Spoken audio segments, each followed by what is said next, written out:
चला तर मंडळींनो, आपण आज पाहूयात रांगोळीच्या कलरपासून रेडी रांगोळी पॅचेस कसे तयार करता येतील।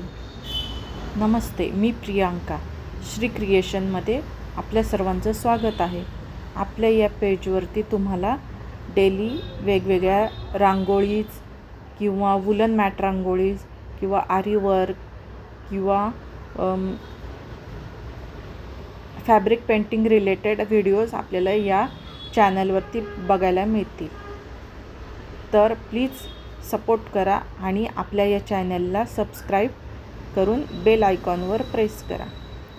चला तर आपण पाहूयात। आता मी इथे एक रेडी रांगोळी सिंपल वेनी रांगोळी टाकून चिपकून घेतली होती। यासाठी मी OHP शीट वापरली होती। त्यावर मी येलो कलर आणि ग्रीन कलरच्या सहाय्याने मी फुलामध्ये रांगोळी भरून घेतली। तो आपला पहिला लेयर होता। त्यानंतर तो पूर्ण सुकल्यानंतर आता मी आपण जो पाहताय तो मी दुसरा लेयर करायला घेतलेला आहे। तर त्यासाठी मी 80% ग्लू व 20% त्यात पाणी घालून हे मिश्रण मिक्स करून मी दुसरा कोट त्या रांगोळीवरती अप्लाय केलेला आहे।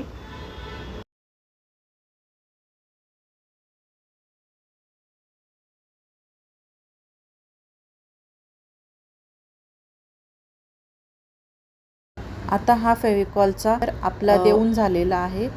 आता आपण मी इथे एक थोडासा चॉकलेटी कलर असा बनवून घेऊन मी त्याची शेडिंग केली आहे। कारण आपल्याला यात ड्युएल कलर दाखवायचा असल्यामुळे आपण पाकळ्यांना आधी डार्किश येलो कलरचा लेयर दिलेला आहे।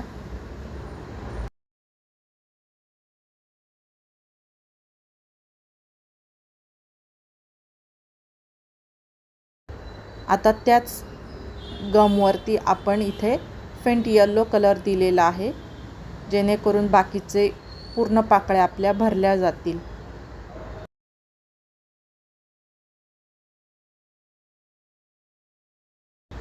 आता आपण इथे मधला भाग तयार करायला घेत आहोत। इथे मी ग्लू लावून घेतलेला आहे। ग्लू लावून झाला की त्यावर मी चॉकलेटी कलरने तिथे रांगोळीने कलर दिलेला आहे। त्यानंतर आता मी पाने तयार करायला घेतलेली आहेत। पानांसाठी पण मी पहिल्यांदा हिरवा कलर देऊन घेतला होता। आता त्यावर मी दुसरा ग्लूचा कोट दिलेला आहे आणि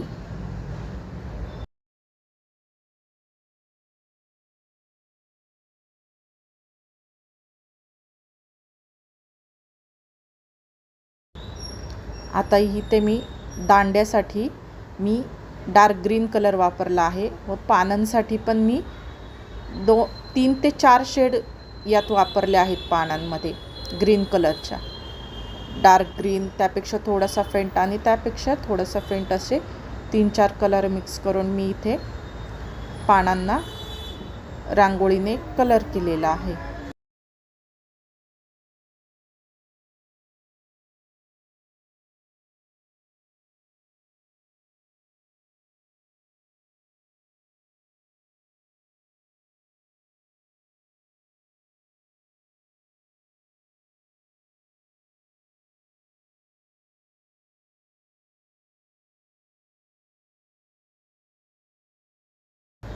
आता इथे आपला रांगोळी भरून झालेली आहे। आता आपण याला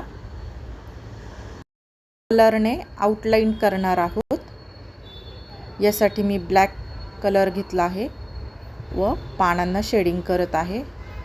अशाच प्रकारे पूर्ण पानांना व फुलांना आउटलाइन करून मी शेडिंग करून घेतलेले आहे।